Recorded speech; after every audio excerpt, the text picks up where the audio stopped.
अंदर की बात समझो। जैसे जैसे दुख प्रतिकूलता होती वैसे वैसे आध्यात्मिक अनुभूतियों की तरफ आगे बढ़ता है भक्त। दूसरे लोग देखते हैं कि उसे बड़ा संकट है, विपत्ति है, दुख है, लेकिन उसकी अनुभूतियों को नहीं, वो भगवान प्रदत्त है। वास्तव में प्रतिकूलता वही है जो भगवान से विमुख कर दे। वो प्रतिकूलता, वो दुख, विपत्ति नहीं जो भगवान के अनुभव में डुबो दे। सांसारिक राग आसक्ति से पतन होता है, इसलिए भगवान अपने भक्त की प्रतिकूलता, विपत्ति, दुख आदि पर ध्यान नहीं देते, उसके भाव को दृढ़ करते हैं, अध्यात्म की ऊंचाई बढ़ाते हैं। इसलिए भगवान भक्त के पास आई हुई प्रतिकूलता सुरक्षित रखते हैं, कहीं फंस न जाए अनुराग में, अनुकूलता में, संसार के राग अनुराग में आगे बढ़े। इसलिए पग पग पर भक्तों के जीवन में प्रतिकूलता देखी गई और उनको कभी निराश उदास थोड़ी देखा गया। विनाशाय च दुष्कृतम, दुष्ट मनुष्य अधर्म का प्रचार करता है, धर्म का नाश करता है। दुष्ट की पहचान जो शास्त्र विरुद्ध आचरणों को स्थापित करता है, शास्त्र विधान का खंडन करता है, उसे दुष्ट कहते हैं। कोई भी हो जो शास्त्र विधान का सम्मान करता है और शास्त्र निषेध का त्याग करता है, उसे धर्मात्मा, साधु कहते हैं, महात्मा कहते हैं। भगवान उनका विनाश करते हैं जो शास्त्र विधान का उपहास करते हैं और निषेध की स्थापना करते हैं। ये नहीं करना चाहिए तो कहते करो, कोई भी हो, परिणाम देख लेना, परिणाम देख लेना। विवेकवान परिणाम का इंतजार करते हैं, तुम क्या बो रहे हो ये नहीं देखते, जब काटोगे तब तुम्हें बताएंगे क्या काटा तुमने। जो मनुष्य कामना के अत्यधिक बढ़ने के कारण झूठ, कपट, छल, बेईमानी, दुर्गुण, दुराचारों में लगे होते हैं, उनका स्वभाव बन जाता है शास्त्र की निंदा करना, साधु की निंदा करना, सद्गुण सदाचारियों पर अत्याचार करना, उनको दुख देना।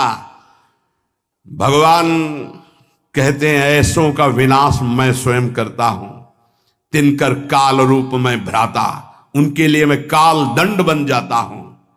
दुष्कृताम, दुष्कृति करने वालों का विनाशाय च दुष्कृताम, विनाश करता हूं। महाराज भगवान तो सब प्राणियों में सम है, उनका ना तो कोई मित्र है ना बैरी है। फिर वो तो बोले समोहम सर्वभूतेषु न मे द्वेष्यः न मे प्रियः, फिर ये क्या लीला है। अरे उनके लिए जैसे महात्मा तैसे दुरात्मा, वो तो सब में विराजमान है, उनके लिए न तो कोई द्वेष का पात्र न कोई राग का पात्र है। समाधान, उत्तर, संपूर्ण प्राणियों के परम सुहृद होने पर भगवान किसी से भी वैर नहीं करते हैं। पर ध्यान रखो, भगवान का एक वचन है, वो अपने शरणागत का पक्षपात करते हैं। हम भक्त पराधीनो असुतंत्र। जो भगवान के भक्त से वैर कर लेता है, भगवान उससे वैर कर लेते हैं। सुनो सुरेश रघुनाथ स्वभाव, निज अपराध रिसाही न काऊ, जो अपराध भगत कर करई, राम रोष पावक सो जरई। भक्त भक्तिमान, भगवान का अपराध कर दोगे तो क्षमा कर देंगे, लेकिन भक्त का अपराध कर दोगे तो पक्की दुश्मनी ठान लेंगे। दुखिया को न सताइए, दुखिया देगा रोए, जब दुखिया के मुखिया सुने तो तेरी गति क्या होए। एक काल के थप्पड़ में सब फैल जाता है। ये तो अभी जवानी है और बुद्धि चल रही है, तो जो चाहो बोल लो, समय आएगा बोलने लायक नहीं रहोगे, प्रार्थना करने लायक नहीं रहोगे। भगवान का स्वभाव है, उनका अपराध कर दोगे क्षमा कर देंगे, भक्त का अपराध करोगे सीधे वैर भगवान ले लेंगे। कौन निपट सकता है उनसे? भक्तों को कष्ट देने वाले, निंदा करने वाले, अपराध करने वाले दुष्टों को स्वयं भगवान अपना दुश्मन मानते हैं। पाप का विनाश भक्त करते हैं और पापी का विनाश भगवान करते हैं। ये पाप का विनाश भक्त करते हैं, पापी का नहीं। पापी का विनाश भगवान करते हैं। अगर भक्त की शरण में आ जाए तो पापी रहेगा ही नहीं, क्योंकि पाप नष्ट हुआ तभी तो वो साधु हृदय का संग कर पाएगा। साधु संग मात्र से संत दरस जिम पातक टरई। साधुओं का परित्राण भगवान जिस कृपा से करते हैं, उसी कृपा से युक्त होकर दुष्टों का विनाश करते हैं। क्योंकि साधुओं के परित्राण में भगवान का जितना प्यार है उतना दुष्टों से भी प्यार है। क्या? दुष्टों को मारकर परम पद देते हैं, साधुओं को प्यार करके परम पद देते हैं। क्योंकि वो वैर करते हैं, इसलिए उनको ऐसे भगवान उद्धार करते हैं। भगवान किसी के प्रति भी तनिक भी अमंगल भावना नहीं, पर भक्त के द्रोह करने के कारण जहां किसी भक्त को कष्ट दिया जाएगा, फिर भगवान उसे चैन से नहीं रहने देंगे। समय पर होता है, ये तत्काल थोड़ी होता है कि तत्काल तुम्हें देंगे। गंगा किनारे एक परम महामहिम स्थान है, पूज्य स्वामी श्री आत्मा प्रकाश जी महाराज, बहुत ही महान तपस्वी, भजनानंदी, अखंड ब्रह्मचारी, ढूढ़ी घाट। हम लोगों ने दर्शन किए। अस्थिमात्र होए रहे शरीरा और तेजो में, ऐसा लगता भुवन भास्कर रामबाग से निकल रहे। इतना देखो तो तेजो में, नीचे का देखो तो अस्थिमात्र होए रहे शरीरा, लंगोटी जरा सा चला ऐसा। हनुमान जी महाराज विराजमान हैं। जब वो रामायण की चौपाई बोलते थे तो ऐसा लगता था ब्रह्मलोक से आवाज निकल रही, परम पवित्र। तो रात्रि में कुछ चोर आए, क्योंकि सोने का छत्र ये सब हनुमान जी महाराज का, बहुत सी ऐसी आभूषण सामग्रियां थी। स्वामी जी को पीटा डंडों से, तो अस्थि मात्र हो रहे शरीर।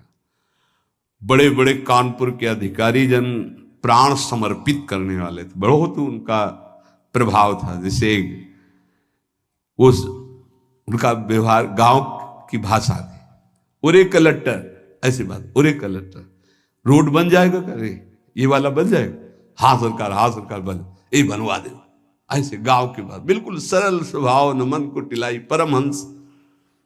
सुबह जे भी पता चला स्वामी जी को, मैं पूरा का पूरा अलग अलग बड़े बड़े सब ऑफिसर लोग, स्वामी जी बस आप इशारा भर कर दो। स्वामी जी जानते थे, त्रिका लग गए थे, उनका नहीं, किसी ने नहीं मारा है, ये देखो आपको इतनी चोट लगी। बोले हमारे कर्म का फल हनुमान जी ने दिया, कोई कर्म। बोले स्वामी जी ये सब बातें बाद में हम सुनेंगे, आप थोड़ा। बोले हम जानते ही नहीं। तो जानते हो, कुछ महीने बाद उन लोगों की जो दुर्दशा हुई कि चिल्ला चिल्ला के कह रहे थे कि हमने स्वामी जी को मारा, हमने ये सामग्री लूटी, हमने अमुक जगह बेचा, स्वामी जी से कह दो मुझे क्षमा कह दें। चिल्ला चिल्ला के वो विध्वंस लीला हनुमान जी ने शुरू की, चिल्ला चिल्ला के अपने आप बोलने लगे। अगर साधु मौन हो जाए तो भगवान के हृदय में आग पैदा हो जाएगी, और वो उसको ये कृपा मनाओ कि साधु सभा में गाली दे दे, दंड दे दे तो बच जाओगे। नहीं, मालिक अगर स्वयं में दुश्मनी ले ले तो निर्वाह करना मुश्किल हो जाएगा। भगवान का बहुत करुणामय स्वभाव है, पर जब उनके लाडले भक्त को कोई सताता है तो फिर राम रोष पावक सो जरई।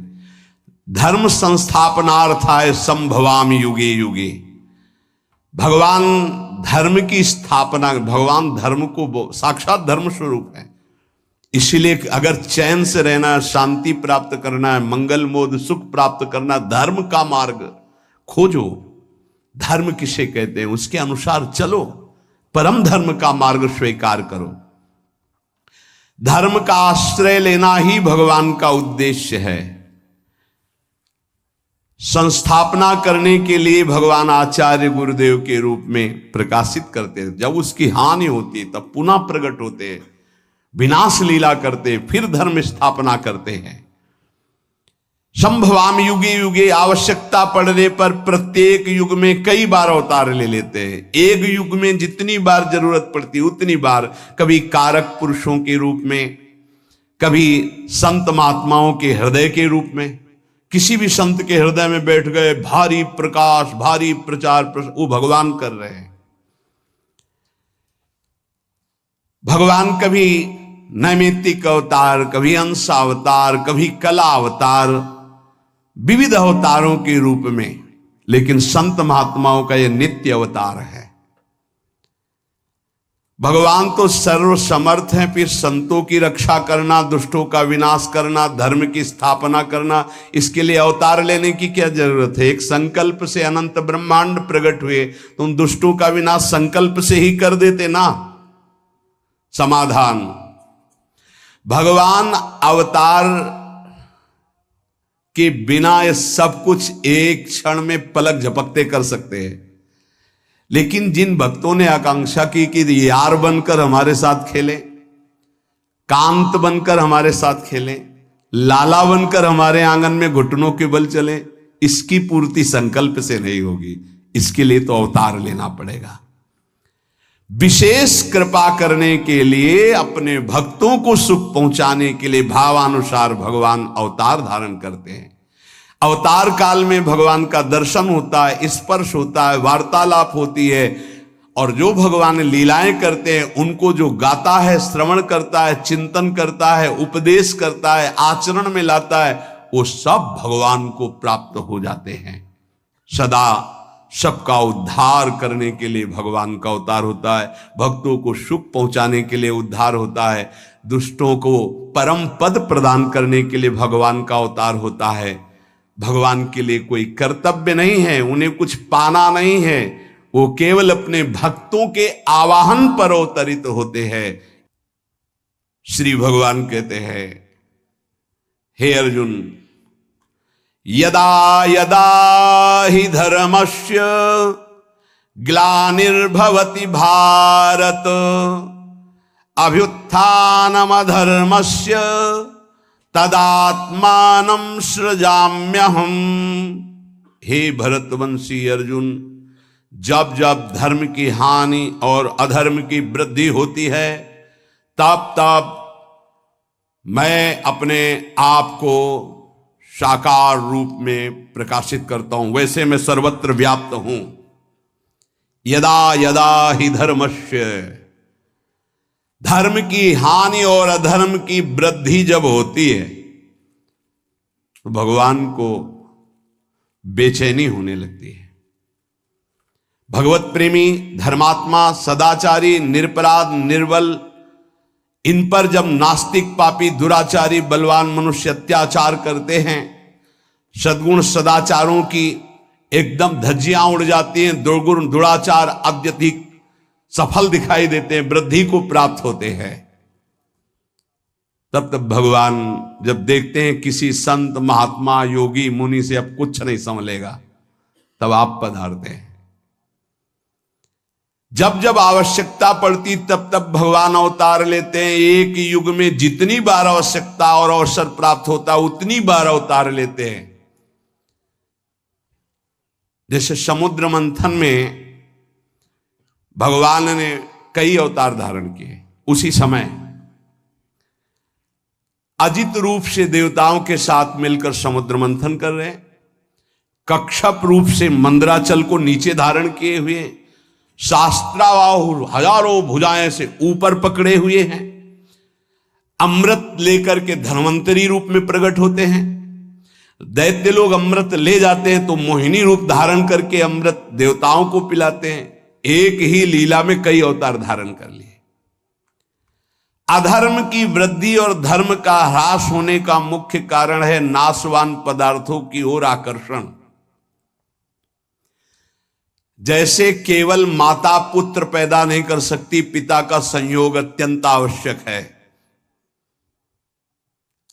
ऐसे ही ये प्रकृति स्वयं रचना नहीं कर सकती, इसमें पिता परमात्मा की आवश्यकता, उसी के संयोग से ये संपूर्ण ब्रह्मांडों की रचना हुई है। प्रकृति और परमात्मा यही असली माता पिता हैं सबकी सृष्टि के। ये जो शरीर देख रहे हैं, जितनी रचना देख रहे हैं, ये दो से बना हुआ है, परमात्म तत्व और प्रकृति के द्वारा। हर जगह आपको दो मिलेंगे, कोई ऐसा कण नहीं जहां दोनों हो। सब जगह परमात्म तत्व व्याप्त है, कोई जगह ऐसे, मुर्दे में भी व्याप्त है। मुर्दे में वेन के शरीर को मथा तो भगवान निकल आए, पृथु भगवान का अवतार हो गया। खंबे से भगवान नरसिंह रूप में निकल आए। धन्ना जाट को भांग का सिलवट्टा दिया था, उससे भगवान प्रकट हो गए। कुत्ते से नामदेव, भूत से भगवान, कोई ऐसी जगह नहीं जो भगवान ना हो। और प्रकृति, ये जितना हमारे नेत्रों से दिखाई दे रहा, मन से सोचा जा रहा, सब प्रकृति के अंतर्गत है। गो गोचर जहां लगु मन जाई, सो सब माया जानो भाई, दो से ही बना हुआ है। बिना परमात्म तत्व के प्रकृति कुछ नहीं कर सकती। जैसे हाइलोजन है, बिजली से ही चमकेगा, इसमें चाहिए बिजली, पावर चाहिए, बिजली गई अंधेरा छा जाएगा। ऐसे प्रकृति एक यंत्र है, करण है, पर इसका कारण परमात्मा है। जितना जड़ चैतन्य सुंदर दिखाई दे रहा है, इसकी सुंदरता में श्री कृष्ण ही विराजमान है। परमात्मा और प्रकृति दोनों से ये बना हुआ है। वो अविनाशी निर्लेप और ये विनाशी परिवर्तनशील। प्रकृति का जितनी रचना है वो क्षण क्षण नाश को प्राप्त होता रहता है, बदलता रहता है। वो एक रूप कभी नहीं रह सकता प्रकृति का। और परमात्मा कभी परिवर्तनशील नहीं होता, सदैव एक रूप रहता है। ऐसे ही भगवान का अंश जो, वो एक रूप अविनाशी चैतन्य घन। और ये शरीर सब परिवर्तनशील, ये पहले नहीं था, बाद में नहीं रहेगा, अब भी नहीं है, ये बदल रहा है एक एक क्षण। किंचन मात्र भी अपने स्वरूप में परिवर्तन नहीं हो परमात्मा, जिसका परिवर्तन वो प्रकृति। किंचन मात्र एक रस नहीं रह सकती, परिवर्तन ही परिवर्तन। जब कोई अनित्य उत्पत्ति विनाशशील प्राकृत पदार्थों से सुख भोग की इच्छा करता है तो उससे पाप बनने लगते हैं, पतन होता है। और ऐसे जिनका हृदय पतन हो जाता है, वो भगवान और भगवान के वाक्यों को स्वीकार नहीं करते, पापात्मा पुरुष। जो पे दुष्ट हृदय सोई होई, मोरे सन्मुख आव कि सोई, पापवंत कर सहज स्वभाव, भजन मूर्ति भाव न काऊ। जहां अधर्माचरण बढ़ने लगा, पापाचरण बढ़ने लगा, कलह विद्रोह दोष व्यभिचार नाना प्रकार के बढ़ने लगे, तो फिर भगवान उसको रोकने के लिए, अगर किसी ऋषि मुनि के अंदर बैठकर काम चल जाता है तो भगवान ऐसा भी करते हैं। ऋषि मुनि के अंदर बैठकर काम चलने का मतलब, कोई भी ऋषि मुनि पाप को नष्ट करके उसको सौहार्द भाव, सत्य भाव में स्थित करता है, कभी वो पापी को नष्ट नहीं करता। ध्यान रखना, यह है काम चलना। अगर परिवर्तन हुआ तो हुआ, और नहीं हुआ तो अब वहां भगवान परिवर्तन करने के लिए नहीं आते। फिर परित्राणाय साधूनाम विनाशाय च दुष्कृताम। साधु दुष्कृति का विनाश करके उसके अंदर साधुता भरता है। जब तक भगवान की महिमा कृपा अंदर रही तो वो ऐसा विस्तार करता है। जब भगवान देखते हैं अब यहां भी काम नहीं चलेगा, न मंत्र से न उपदेश से अब काम नहीं चलता हमारे साधु महात्माओं का, इनकी तपस्या बड़ी है, इनका रुद्र रूप बड़ा है, तो फिर भगवान स्वयं अवतरित होते हैं उनको साधुता देने के लिए नहीं, विनाशाय च दुष्कृताम, दुष्कृत करने वालों का विनाश करने के लिए प्रकट होते हैं। सतयुग, त्रेता युग, द्वापर युग, कलयुग, इन चारों युगों में देखा जाए तो धर्म का क्रमशः ह्रास होता चला जाता है। जब धर्म का संपूर्ण ह्रास होने लगता है किसी भी युग, भगवान अवतरित हो जाते हैं। तदात्मानम सृजाम्यहम, जब जब धर्म हानि और अधर्म वृद्धि को प्राप्त होता है तो भगवान अवतार धारण करते हैं। कई अवतारों के स्वरूप हैं कारक महापुरुषों के रूपों में। जीवन मुक्त महापुरुषों को भेज देते, जाओ संभालो, जैसे एक समय बड़े बड़े महापुरुष एक साथ प्रकट हुए, अलग अलग प्रांतों में प्रकट हुए, संभाल रहे हैं हर जगह अपने अपने सीमा में भक्ति का प्रकाश करके अधर्मियों की वृत्तियों का परिवर्तन कर रहे हैं। जब ऐसा भी होता है कि कारक पुरुषों से काम नहीं चलेगा तो भगवान फिर स्वयं अवतरित होते हैं। कभी कभी ऐसा भी होता है किसी संत महापुरुष के हृदय में प्रकाशित होकर के धर्म की स्थापना, अधर्म वृत्तियों का नाश करते हैं, व्यक्तियों का नहीं, अधर्म वृत्तियों का, कभी कारक पुरुषों के रूप में। जब किसी से कार्य नहीं चलता, जैसे कंस का उपद्रव, जरासन, भौमासुर, जब कृष्णावतार, कितने बड़े बड़े संबरासुर, बड़े बड़े, ये किसी मंत्र, औषधि, योग बल, तपस्या के द्वारा काबू में नहीं किए जा सकते थे। शिशुपाल, दंतवक, बड़े बड़े कृष्णावतार में, रामावतार में भी। तब सब ऋषि मुनि देवता, भगवान ब्रह्मा पृथ्वी गौ का रूप धारण करके प्रभु को पुकारते हैं कि अब मेरे बस की बात नहीं रह गई। तब भगवान तदात्मानम सृजाम्य हम, प्राणी मात्र का परम मंगल करने के लिए, धर्म की स्थापना के लिए भगवान अपने को प्रकाशित करते हैं सर्वत्र। भय प्रकट कृपाला दीन दया, वो प्रकट हो गए। परित्राणाय साधूनाम विनाशाय च दुष्कृताम धर्म संस्थापनार्थाय संभवामि युगे युगे। साधुओं की रक्षा, भक्तों की रक्षा करने के लिए, पाप कर्म करने वालों का, अधर्म आचरण करने वालों का विनाश करने के लिए और धर्म की भली भांति स्थापना करने के लिए मैं युग युग में प्रकट हुआ करता हूं। अर्जुन जी से कहते हैं परित्राणाय साधु नाम। साधु मनुष्यों के द्वारा अधर्म का नाश और धर्म का प्रचार होता है, इसलिए भगवान साधुओं की रक्षा के लिए अवतार धारण करते हैं। साधु किसे कहते हैं? जो सदैव दूसरों का हित करने का स्वभाव रखता है, जो स्वयं बड़े से बड़े कष्ट को सहकर दूसरों का मंगल करता है, जो सदैव भगवान के नाम रूप गुण प्रभाव लीला में निरंतर डूबा रहता है और दूसरों को प्रेम पूर्वक नाम स्मरण, नाम कीर्तन, भगवत लीला आदि में लगाता है, ऐसे भगवान के भाव में डूबे हुए आश्रित जनों को साधु नाम पद कहा गया है। जिसका एकमात्र परमात्मा ही है उसे साधु कहते हैं। जिसका एकमात्र परमात्मा प्राप्ति उद्देश्य है उसे भी साधु कहते हैं। जिसका नाशवान संसार के भोगों का उद्देश्य है उसे ही असाधु कहते हैं। असत परिवर्तनशील वस्तुओं में जिसकी कामनाएं बढ़ चुकी हैं, ज्यों ज्यों कामनाएं भोगी जाती त्यों त्यों असाधुता बढ़ती चली जाती है और साधुता क्षीण होती जाती है। साधुता लुप्त हो जाने पर अधर्माचरण बुरा नहीं लगता। ध्यान रखना, जिसका पवित्र हृदय थोड़ी भी गलती करेगा तो जलेगा, और वही जब गलती पे गलती करता जाएगा तो फिर उसकी जलन खत्म हो जाएगी। साधक को महसूस होता है मेरे से गलती हो गई, वो जलता है, रोता है, और जब भयंकर पापाचरण होने लगता है तो उसे गर्व होने लगता है कि मैं ऐसा भोगता करता हूं। उसको कोई ग्लानि नहीं होती।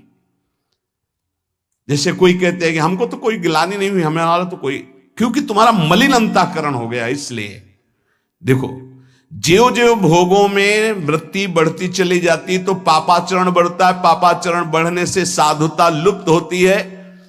असाधुता का मूल, वो मूढ़ता, वो कामना बढ़ती चली जाती, हृदय मलिन हो जाता है, उसको ग्लानि भी नहीं होती, पश्चाताप भी नहीं होता।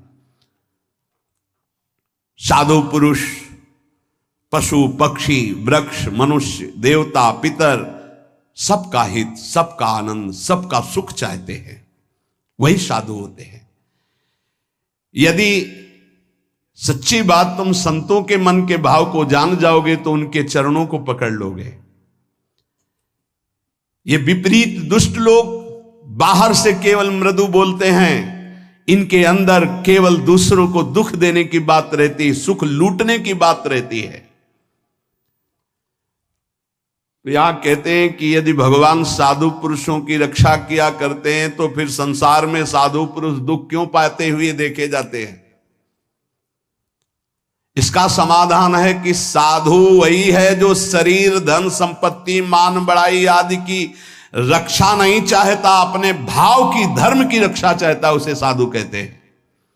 और भगवान की भी दृष्टि में शरीर और मान बढ़ाई, धन संपत्ति की कोई महत्व नहीं, मायाकृत है।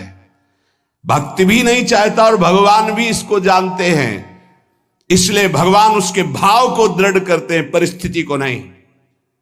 ये कमजोर हृदय वाले परिस्थिति का सुधार चाहते हैं। भक्तों में सांसारिक पदार्थों का महत्व, उद्देश्य पहले ही प्रारंभ में नष्ट हो गया था, शरीर का, भोगों का, सम्मान का, इनका। प्रतिकूलता, दुख, परिस्थिति जैसे जैसे आती है, भक्त में अखंड प्रसन्नता बढ़ती चली जाती है। सबको चाहिए कि धर्म के द्वारा अपने जीवन के कर्तव्यों का पालन करते हुए भगवान का स्मरण करें, इसी से परम सुख, परम शांति की प्राप्ति होगी। जो भगवान के नाम जप को निषेध करे, जो भगवान की महिमा की अवहेलना करे, शास्त्रों को झूठा बताए, कान में अंगुली डालो, उठकर चल दो, उस सभा में मत बैठना, नहीं तो पाप लगेगा। और उस पुरुष की दुर्गति जो होगी, अगर तुम जीवित रहोगे तो देख लेना, पक्की बात है। शारीरिक दुर्गति, मानसिक दुर्गति और अंततोगत्वा परिणाम दुर्गति। इसलिए बहुत सावधान होकर के चला जाए, निरंतर भगवान का नाम, गुण रूप लीला धाम का आश्रय और आचरण हमारे धर्म शास्त्रों के अनुसार होना चाहिए, तभी जीवन मंगलमय हो जाएगा। अभी अवसर है, निकल चलो, आगे आपको अवसर भी नहीं मिलेगा, बुद्धि ही इतनी पवित्र हो जाएगी कि भगवत प्राप्ति की चाह ही नहीं रह जाएगी, सत्संग मिलना दुर्लभ हो जाएगा। इसलिए अभी अवसर है, खूब नाम जप करो, अपने को बचाओ कुसंग से और भगवान की प्राप्ति कर लो। इस जन्म मरण के चक्र से छूटकर आत्यंतिक महासुख को प्राप्त हो।